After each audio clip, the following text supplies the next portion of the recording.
ద్యూతం చలయతామస్మి తేజః తేజస్వినామహం జయోస్మి వ్యవసాయోస్మి సత్వం సత్వవతామహం.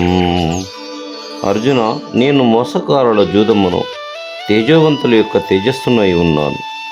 జయశీలుల జయమును, ప్రయత్నమును, సాత్వికుల యొక్క సత్వగుణమును నేనే అయి ఉన్నాను. వృష్ణీనాం వాసుదేవోస్మి పాండవానాం ధనంజయః మునీనామపి అహం వ్యాసః కవీనాముశనా కవిః. నేను యాదవులలో శ్రీకృష్ణుడను, పాండవులలో అర్జునుడను, మునులలో వ్యాసుడను, కవులలో శుక్రాచార్యుడను నేనే అయి ఉన్నాను. దండో దమయతామస్మి నీతిరస్మి జిగీషతాం మౌనం చైవాస్మి గుహ్యానాం జ్ఞానం జ్ఞానవతామహం. నేను దండించు వారి యొక్క దండమును, జయశీలుల యొక్క నీతిని, రహస్యములలో మౌనమును, జ్ఞానవంతులలో జ్ఞానమును నేనే ఉన్నాను. ఇచ్ఛాపి సర్వభూతానాం బీజం తదహమర్జున న తదస్తి వినా యస్యాన్ మయా భూతం చరాచరం. అర్జున, సకల భూతములకు బీజమును నేనే. ఈ చరాచర స్వరూపమైన భూత సమూహమునందు నేను మినహా ఏమీనూ లేదు.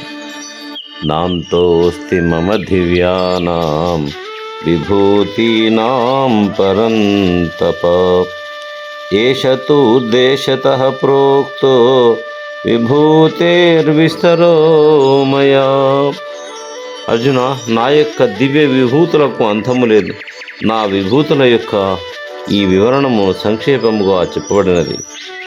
యద్యద్విభూతిమత్సత్వం శ్రీమదూర్జితమేవ వా తత్తదేవావగచ్చత్వం మమ తేజంశ సంభవం. విభూతియుక్తమును, శాంతియుతమును, ఉత్సాహవంతమునకు వస్తువు ఏది కలదో అవి నా యొక్క అంశం వలన కలిగిన వానిగా తెలుసుకొనుము. అథవా బహునైతేన కిం జ్ఞాతేన తవార్జున ఇష్టభ్యాహమిదం కృష్ణం ఏకాంశేన స్థితో జగత్. అర్జున, విశేషమైన ఈ విభూతులను తెలియట చేత నీకు ఏమి ఉపయోగము?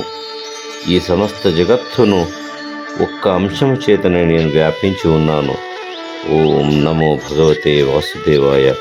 ఇది శ్రీమద్భగవద్గీతాసు ఉపనిషత్సు బ్రహ్మ విద్యాయాం యోగశాస్త్రే శ్రీకృష్ణార్జున సంవాదే విభూతియోగో నామ 10వ అధ్యాయः. ఈ విధముగా 10వ అధ్యాయము ముగిసినది. ఓం నమో భగవతే వాసుదేవాయ.